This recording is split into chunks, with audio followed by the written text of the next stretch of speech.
आंगन में लगे हुए पपीते को बहुत ध्यान से देख रहा था। यार ये पपीता कितना जल्दी जल्दी बड़ा हो रहा है।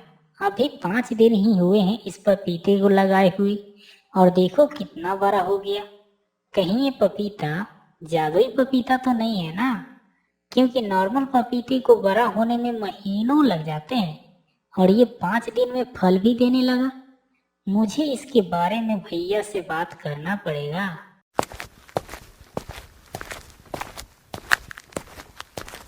क्या हुआ मंटू?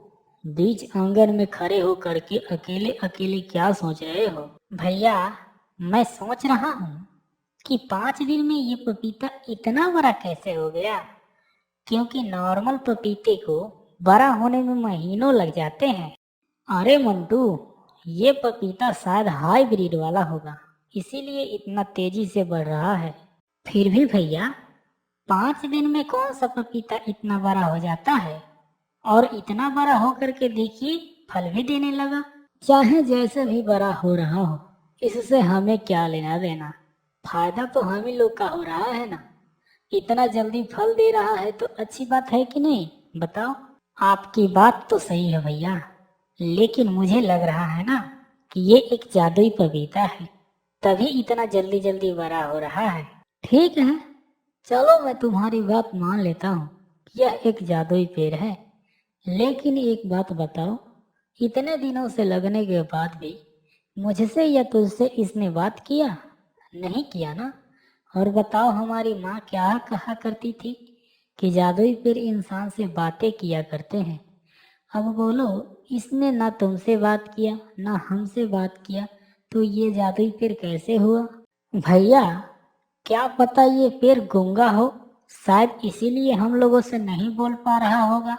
मंटू, तू भी ना आजकल बहुत ज्यादा सोचने लगा है। जादुई पेड़ भी भला गूंगे होते हैं? चलो इस बात को खत्म करो, खाना बन गया है, चलो चलकर खाना खाते हैं। ठीक है भैया, चलिए खाना खाते हैं। मुझे भी बहुत जोर से भूख लगी है। तुम चलो, मैं हाथ पैर धो करके आ रहा हूँ। हे जादुई पपीते, मेरे भाई को आप पर शक हो गया है कि आप एक जादुई पपीता हैं। आगे क्या करना है, कृपया करके मुझे बताइए। देखो पवन, तुम एक ईमानदार भाई हो और एक आज्ञाकारी पुत्र हो। इन सबसे बढ़कर तुम एक ईमानदार इंसान हो। यही वजह है कि मैं तुम्हारे पास हूँ। ईमानदार तो मैं हूँ, लोग मुझे देखकर शायद समझ भी जाते हैं कि मैं ईमानदार हूँ, लेकिन आज्ञाकारी हूँ, ये बातें आपको कैसे पता चला? देखो पवन, मैं एक जादुई पेड़ हूँ। मुझे तुम्हारे जीवन के हर एक पल के बारे में अच्छे से पता है, लेकिन मुझे ऐसा एहसास हो रहा है कि मेरी बातों पर तुमको यकीन नहीं हो रहा है। इसीलिए मैं तुम्हारे जीवन के हर एक पल को इस जादुई पपीते पर दिखा दे रहा हूँ। ये देख कर के तुमको मेरी बातों पर यकीन जरूर होगा।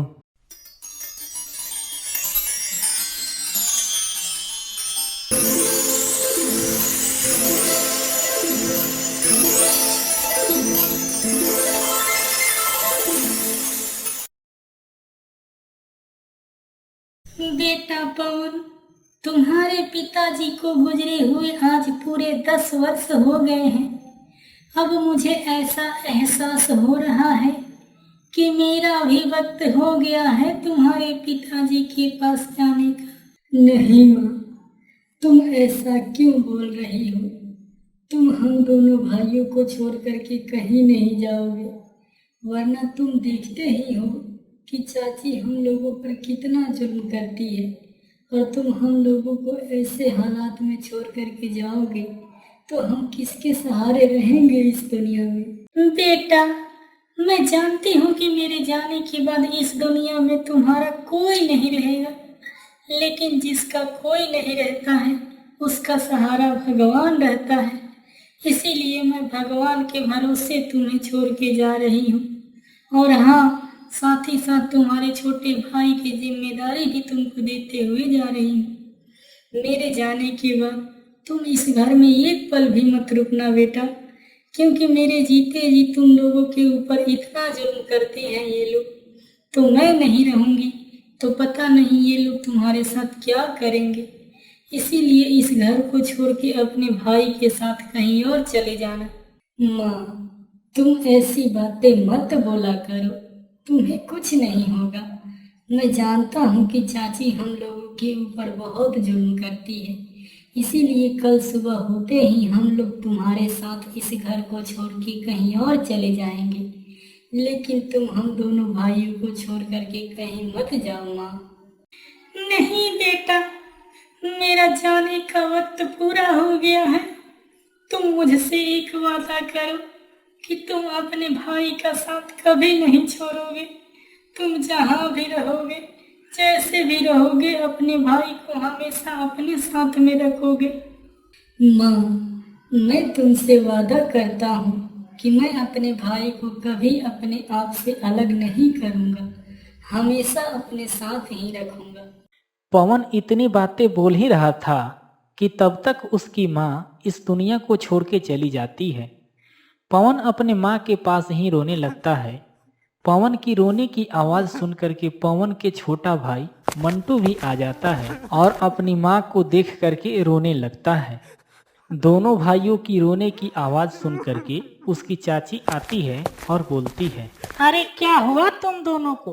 क्यों चिल्ला चिल्ला करके गला फाड़ रहे हो इतनी रात को? चाची, देखो ना, माँ नहीं रही अब इस दुनिया में, हम दोनों भाइयों को अकेला छोड़ के चली गई।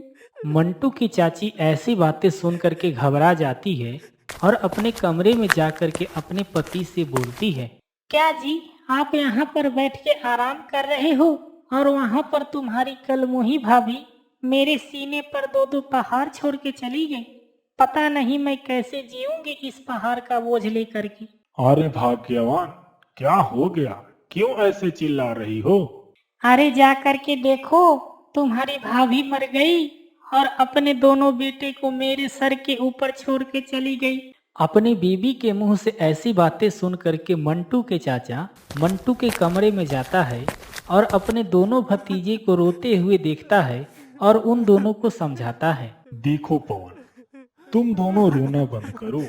जो होना था वो तो हो ही गया, होनी को कोई टाल नहीं सकता है। और मेरी बातें ध्यान से सुनो, मैं तुम दोनों के फायदे के लिए ही बोल रहा हूँ। मैं जानता हूँ कि मेरी बीवी कितनी खतरनाक है। कल सुबह तुम्हारी माँ की जब क्रियाक्रम हो जाएगी तो तुम दोनों इस घर को छोड़ करके कहीं और चले जाना। कम से कम इस घर के बाहर तुम दोनों जिंदा तो रहोगे, वरना मेरी बीबी का कोई भरोसा नहीं है कि तुम दोनों के साथ कब क्या कर डाले।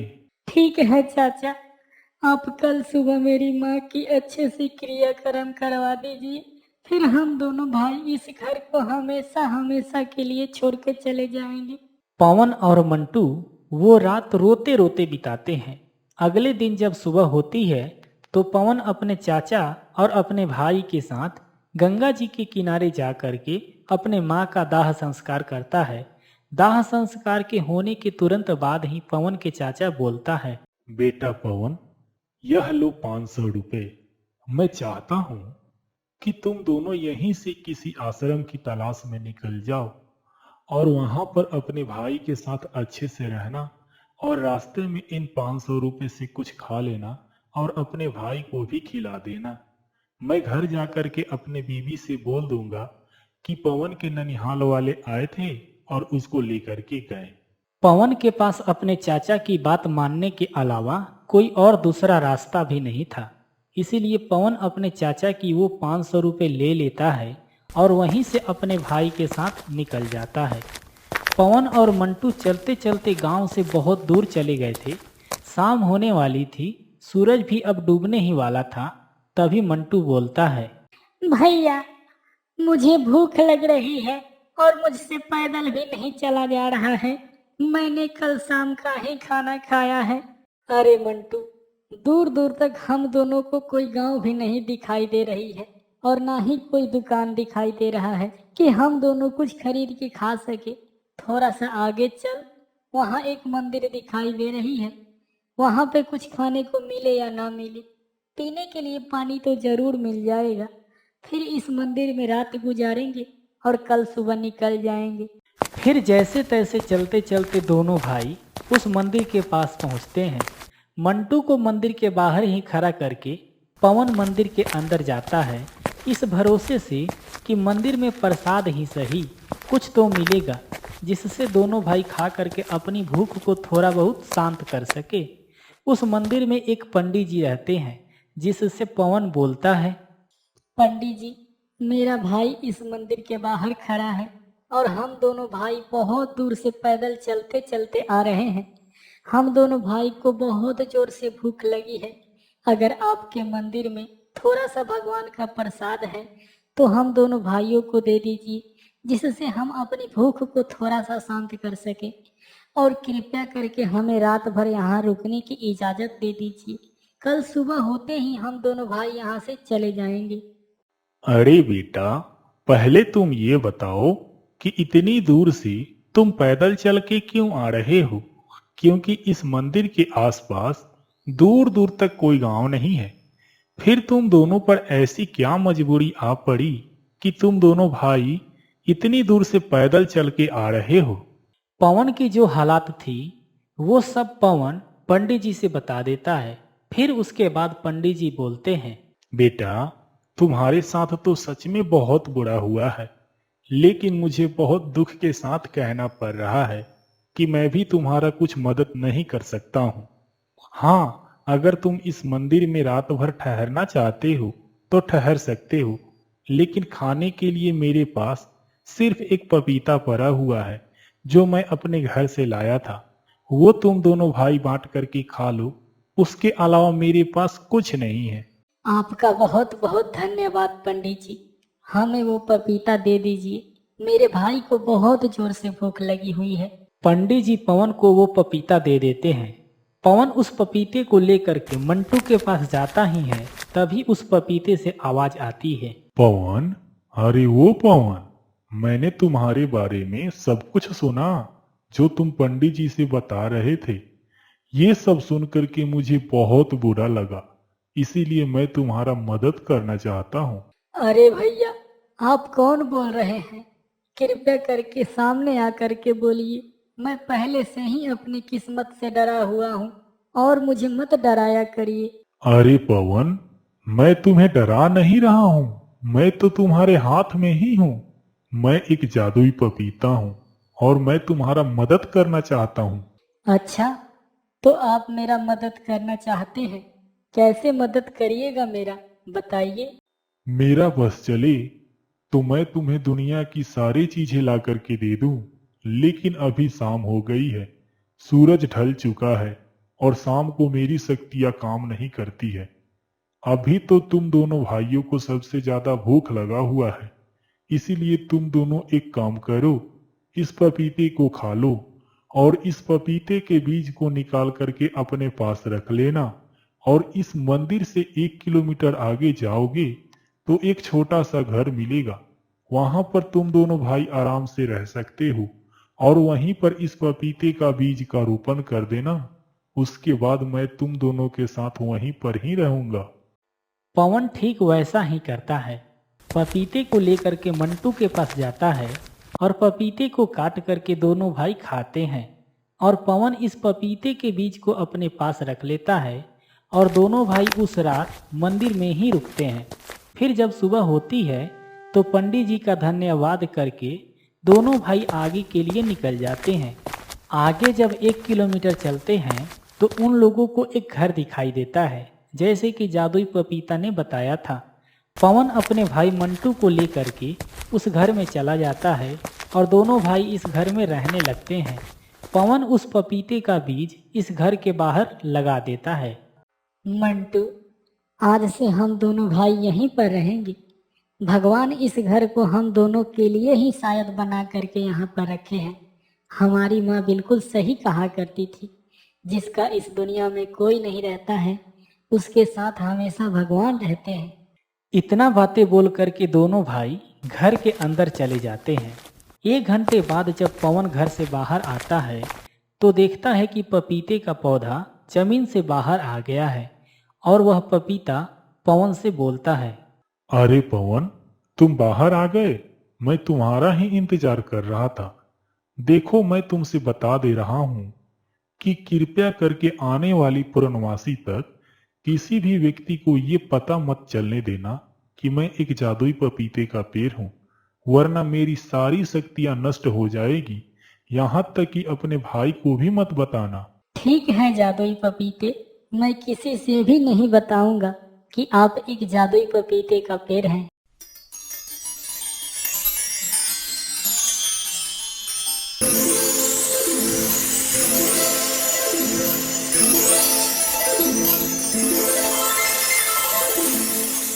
अरे हाँ पपीते भाई, आपको तो सब कुछ पता है मेरे बारे में, लेकिन मैं आपको बता दूं कि मेरे भाई को आपके ऊपर शंका हो गई है। मैं पूर्णवासी के बाद अपने भाई को ये बात बता ही दूंगा कि आप एक जादुई पपीता हैं।